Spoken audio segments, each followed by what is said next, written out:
How's it going, guys? I'm Dim, he's Tillin. Today, we have Mouthbreather Peach by Proclamation, a 7.5% peach India Pale Ale. It used to say double dry hopped on the can, if I remember right. But I remember them saying on Facebook or on Instagram or one of those socials that everything is now upped in the dry hop. So all their hoppy beers, at least. Most of their hoppy beers should be DDH at this point. Roughly. Okay. I'm not saying they didn't say they were, but they said they upped the dry hop on hoppy beers significantly. Cool. And I noticed it with Tendril. Nose. Peach. Lots of peach. Peach. Peach. No, I get some like grapefruit-esque. I mean, peach hop notes. There is a difference. There's peach fruit smell. There's peach hop smell. The grapefruit is there. I get a little bit of mango. Some piney. Tiny bit. It does smell a little green, which is nice.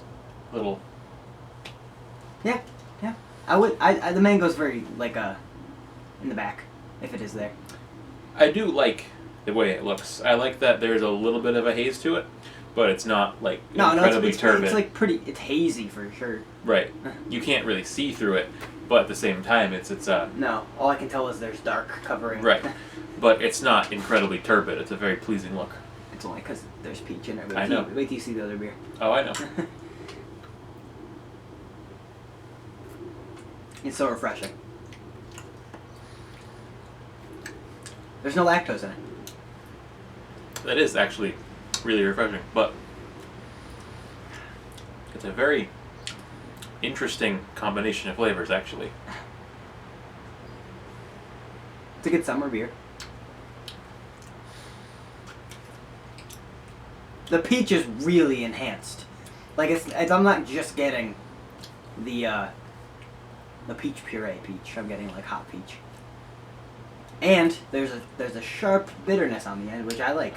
That's what's throwing it off for me. It's not an off taste. It's just I wasn't expecting it to be so bitter. I don't think it's like sharp bitterness isn't like pungently bitter. By the way, it's just like a peaking on the back end to me is what I think of it when I say it. But it's an incredibly bitter IPA, which is actually great.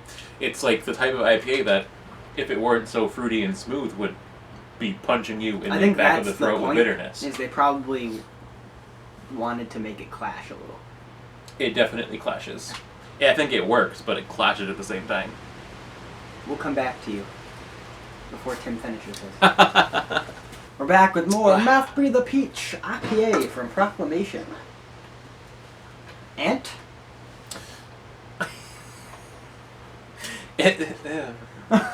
Just talk, Dylan. I mean, it's what they named it. A peach India Pale Ale? Yeah. Or does it make you breathe out of your mouth? Both. It makes me exhale rainbows. No, I wonder if they're planning to do a kind of color of each of these. That'd be cool. A different fruit in each one? Yeah. Do it. Anyway, I don't know. I definitely think that the bitterness dulled. It did. It wasn't quite so bitter. I don't know if that's me getting used to it. And my palate's just destroyed now. No, it's been out of the fridge. It's had time to chill. Yeah, it did settle down a bit. And the hops come out a lot more. But the peach also does. So they're still like fighting for power, but not in an overbearing way. I think it's actually pretty well done. I think it's really well balanced how the peach puree works. And if they had added a goddamn fucking lactose to this beer, it would ruin it. Did people actually suggest them add lactose to this beer? No, but most fruited IPAs, outside of, I think the Veil is the only other one who doesn't add lactose to theirs. I don't think lactose would have aided this beer.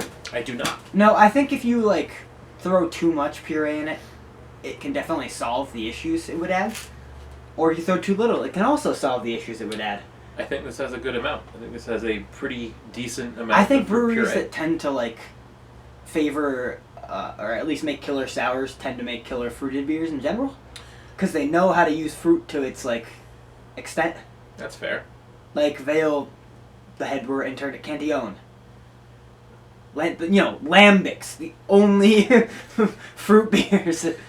Tangent time. No, And these guys kill sour, so, yeah. It makes sense.